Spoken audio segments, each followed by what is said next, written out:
be ready to get started.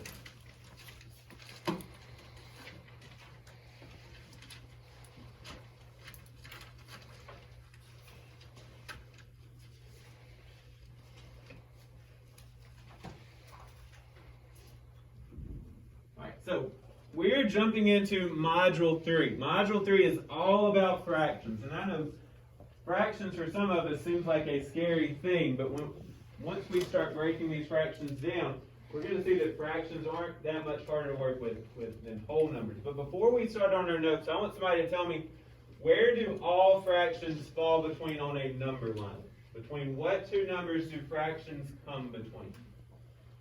Any ideas? Where would you find a fraction on a number line?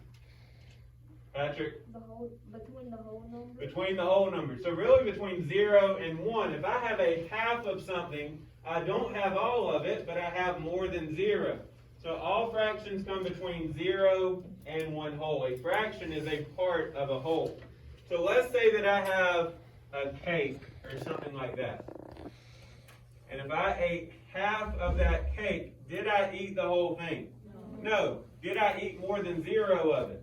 Yes. So fractions exist because we need representation of something that comes between 1 and 0. It's easy to represent 0. If that's my cake and none of it shaded in, I didn't eat any of it. If this is my cake and I shade the entire thing in, then I ate one whole cake, and now I'm in trouble. Okay? So fractions are there because we need something that comes between 0 and 1. Okay? Now, if we're talking about equivalent fractions, I want you to think about that word equivalent. What does the word equivalent mean? Emma? Equal to. So if Emma says, hey, I ate half of a cake, and then John Mark comes up and says, that's awesome, but I ate 2/4 of a cake. Somebody raise your hand and tell me, who ate more of the cake?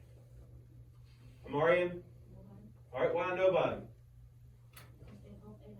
No, right? He says they both ate a half. So let's draw it and figure out if that's true. So here's John Mark's cake. He cut his into 4 pieces, and he ate 2 of them. Is Amarian correct? Yes, they ate the same amount, but their fractions look different. Okay, so equivalent fractions are the same thing. They just look different. Now, a lot of people will get confused, and they'll say, hey, if this is 2/4, it's bigger than 1/2. The numbers are bigger, so don't get stuck thinking that, okay?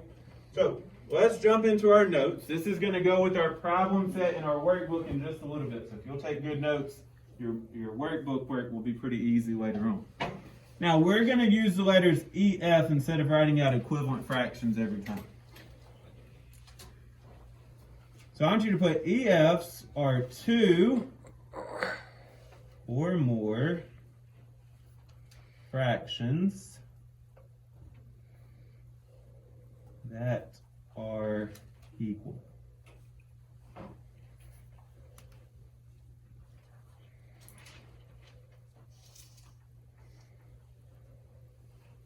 when we're working with equivalent fractions like we talked about with the cake up on the board, it's 2 fractions that mean the same amount, okay?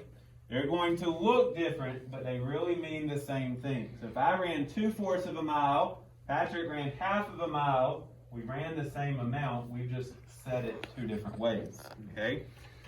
So the next thing I want you to write down is they may look different,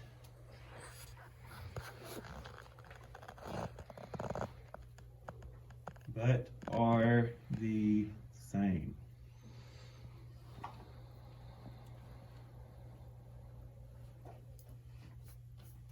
So don't get stuck thinking, hey, the numbers are different, so they have to be different. That's not the case. Let's finish these first. Now, you've got to be able to show equivalent fractions 3 ways, okay? So I want you to put, we can show equivalent fractions 3 ways.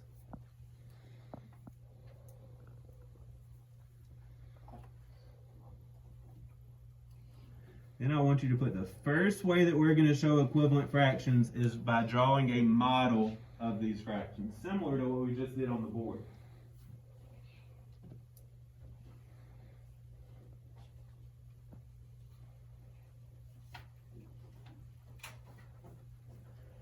Now, our model when we're dealing with fractions is always going to be a type of rectangle, because they're easier to make the same size than a circle.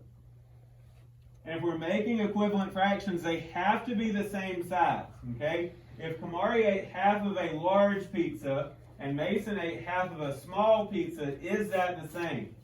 No, because the sizes are different. So that's key, is that the sizes need to be the same. Okay, so we've got two holes.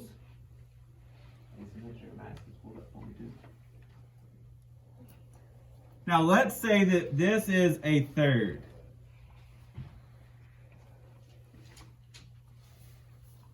So Nathan, let's say that that's like a third of a cake. How many pieces is that cake going to have? And how many are going to be shaded in? 1. So 1/3 would be 3 pieces with 1 shaded in. Now, I want to make another fraction that would be equal to 1/3, but look differently, an equivalent fraction. Khalees, what's another fraction that would be the same thing as 1/3? Say it again. 2 over what?